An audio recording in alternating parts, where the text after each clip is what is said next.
ప్రతిభ ఉండి లక్ష్మీ కటాక్షం లేక ఎంతోమంది చదువుకు దూరం అవుతున్నారు. ఎంతో భవిష్యత్తు ఉండి కూడా డబ్బులు లేని కారణంగా చదువుకోవాలనే ఆశలను చంపేసుకుంటున్నారు. చదువు మానేసి ఏవో చిన్న చితక పనులు చేసుకుంటూ జీవిస్తున్నారు. ఇలాంటి వారికి ఆర్థిక చేయూతను అందిస్తూ విద్య వైపు ప్రోత్సహించేందుకు ప్రభుత్వాలు, కార్పొరేట్ సంస్థలు ముందుకొస్తున్నాయి. అర్హులైన పేద విద్యార్థులకు స్కాలర్షిప్ అందిస్తున్నాయి. ఈ క్రమంలో విప్రో సంస్థ సంతూర్ విద్యార్థులకు తీపి కబురు అందించింది. వారికి స్కాలర్షిప్స్ అందించేందుకు రెడీ అవుతుంది. సంతూర్ స్కాలర్షిప్ ప్రోగ్రాం 2024-25 ద్వారా స్కాలర్షిప్స్ అందిస్తోంది. ఈ స్కాలర్షిప్కు ఇంటర్ పూర్తి చేసిన బాలికలు అర్హులు. సంతూర్ అందించే స్కాలర్షిప్ పొందేందుకు విద్యార్థినులు 10th, ఇంటర్ ప్రభుత్వ పాఠశాలలు లేదా జూనియర్ కాలేజీల్లో చదివి ఉండాలి. ఆంధ్రప్రదేశ్, తెలంగాణ, కర్ణాటక రాష్ట్రాలకు చెందిన పేద బాలికలే ఈ స్కాలర్షిప్కు అర్హులవుతారు. 2023-24 అకాడమిక్ ఇయర్లో ఇంటర్ లేదా తత్సమాన కోర్సులు పూర్తి చేసిన వారే ఉండాలి. 2024-25లో ఏదైనా బ్యాచిలర్ డిగ్రీ మొదటి సంవత్సరం కోర్సులో చేరి ఉండాలి.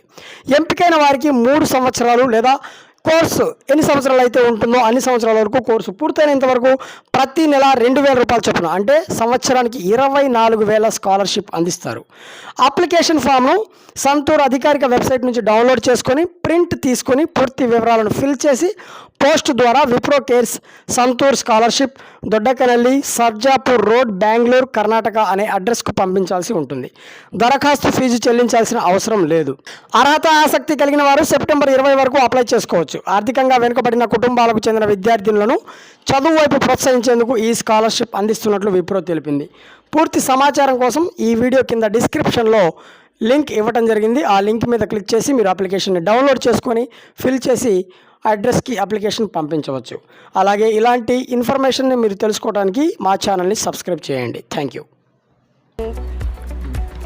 17-18లో నాకు సంతూర్ స్కాలర్షిప్ వచ్చింది. అది మా మేడమ్స్, మా సార్స్ అందరూ చెప్పారు. ఫస్ట్ నుండి గవర్నమెంట్ కాలేజ్, స్కూల్స్ చదువుంటే దానికి అప్లై చేసుకోమని చెప్పారు. ఫామ్ ఇచ్చారు, ఫిలప్ చేసాము, పంపించాము. మాకు ఫోన్ వచ్చింది ఇలాగా సెలెక్ట్ అయ్యారు అని. మళ్ళీ వెంటనే పోస్ట్ ద్వారా మళ్ళీ మాకు ఫామ్స్ పంపించారు. అవన్నీ ఫిలప్ చేసి పంపించాము. మేము చాలా పేద కుటుంబం నుండి వచ్చాము.